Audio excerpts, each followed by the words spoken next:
How to turn off power saving mode on Windows 11. Hey everyone, welcome back. In this video, I will show you how can you turn off power saving mode on Windows 11. So let's get started.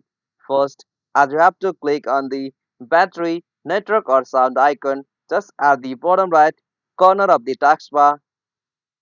From here, in the quick settings panel, look for the option for battery saver, usually with the leaf icon. After that, simply you'll have to click on the option energy or battery saver. After you click on that, you'll be able to turn off that.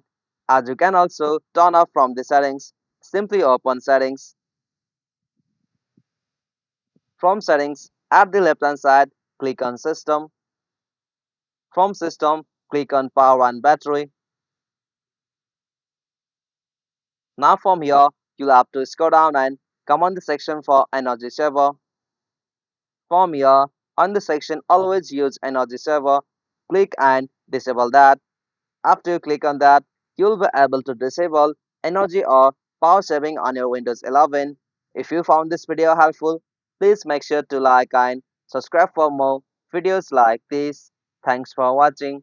Have a good day.